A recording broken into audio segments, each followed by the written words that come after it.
ഇപ്പൊ ആണും പെണ്ണും കണ്ടാൽ മനസ്സിലാവോ?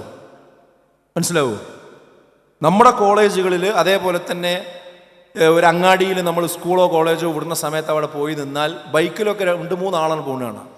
അതിൽ നടുവിലിരിക്കുന്നത് പെൺകുട്ടിയാവും, അപ്പുറത്തും ഇപ്പുറത്തിരിക്കുന്ന ആൺകുട്ടിയാവും. എല്ലാവരും പാൻറ്റും ജീൻസും അതേപോലെ തന്നെ ബനിയനിട്ടിട്ട് ആണ് പോണത്.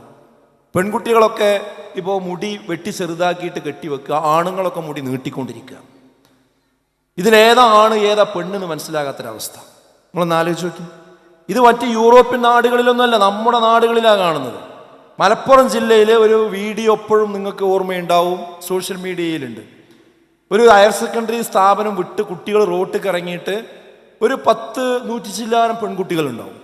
യൂണിഫോം ഇട്ട പെൺകുട്ടികൾ നടു റോട്ടിൽ വെച്ച് ചേരി തിരിഞ്ഞ് തല്ലുകൂടുക. എന്താണ് അടിയെന്നറിയും. എന്നിട്ട് ആൺകുട്ടികൾ കുറച്ച് അപ്പുറത്ത് മാറി നിന്നും കണ്ട് അതിൻ്റെ ഇങ്ങനെ ക്യാമറയിൽ അതിങ്ങനെ പകർത്തുക.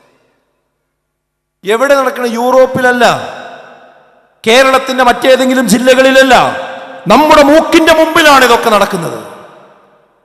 നമ്മുടെ പെൺകുട്ടികൾക്ക് എന്ത് സംഭവിക്കും നിങ്ങൾ ആലോചിച്ച് നോക്കൂ. ഞാനവിടെ പെൺകുട്ടികളെ മോശമാക്കാൻ വേണ്ടി പറയല്ല, പക്ഷെ നമ്മൾ അത് കാണാതെ പോകാൻ കഴിയില്ല എന്നുള്ളതാണ്.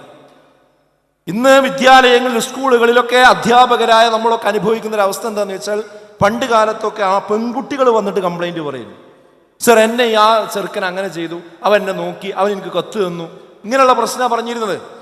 ഇന്ന് നേരെ തിരിച്ചാണ് വിഷയം. ഇന്ന് ആൺകുട്ടികൾ വന്ന് പൊട്ടിക്കരയാണ് നമ്മുടെ മുമ്പിൽ വന്നിട്ട്. സർ ഞാൻ ഇത് സഹിച്ചിട്ട് നിവൃത്തിയില്ലാത്തത് കൊണ്ടാണ് നിങ്ങളോട് പറയുന്നത്. എന്താ നിവൃത്തികേട്? ഇന്ന ക്ലാസ്സിലെ ഇന്ന കുട്ടി എനിക്ക് കഴിഞ്ഞ ദിവസം ബസ്സിൽ നിന്ന് എനിക്കൊരു കത്ത് തന്നു, ഞാനത് വാങ്ങിയില്ല. പിന്നെ വീണ്ടും ക്ലാസ്സിൽ കൊണ്ടുവന്നുകൊണ്ട് മറ്റൊരു കുട്ടിയുടെ അടുത്ത് കൊടുത്തയച്ചു, അപ്പോഴും ഞാൻ തിരിച്ചു കൊടുത്തു. ഇന്ന് ഞാൻ ഭക്ഷണം കഴിക്കാൻ പോകുമ്പോൾ എന്നെ ആ ചുമരിന്റെ അടുത്ത് തടഞ്ഞു നിർത്തി എന്നോട് ആ കത്തെന്തുകൊണ്ട് വാങ്ങിയില്ല എന്ന് ചോദിക്കുകയാണ്. ഇങ്ങനെ എന്റെ പിന്നാലെ നടക്കണം സർ, ഞാൻ എന്താ ചെയ്യാ? എന്ത് ചോദിക്കുന്നത് പെൺകുട്ടികളല്ല, ആൺകുട്ടികളാണ് ചോദിക്കുന്നത്. എവിടെ നിന്നാണ് ഈ പെൺകുട്ടികൾക്ക് ഈ മുള്ള് കിട്ടിയത്? അത് കിട്ടുന്നതല്ല. ഇവിടെ വളരെ ബോധപൂർവം നമ്മുടെ പെൺകുട്ടികളുടെ തലച്ചോറുകളിലേക്ക് അധാർമികമായ കാര്യങ്ങളെ ഈ ലിബറലിസത്തിന്റെ എല്ലാ അഴുക്കുചാലും തുറന്നു വിട്ടുകൊണ്ടിരിക്കുകയാണ്.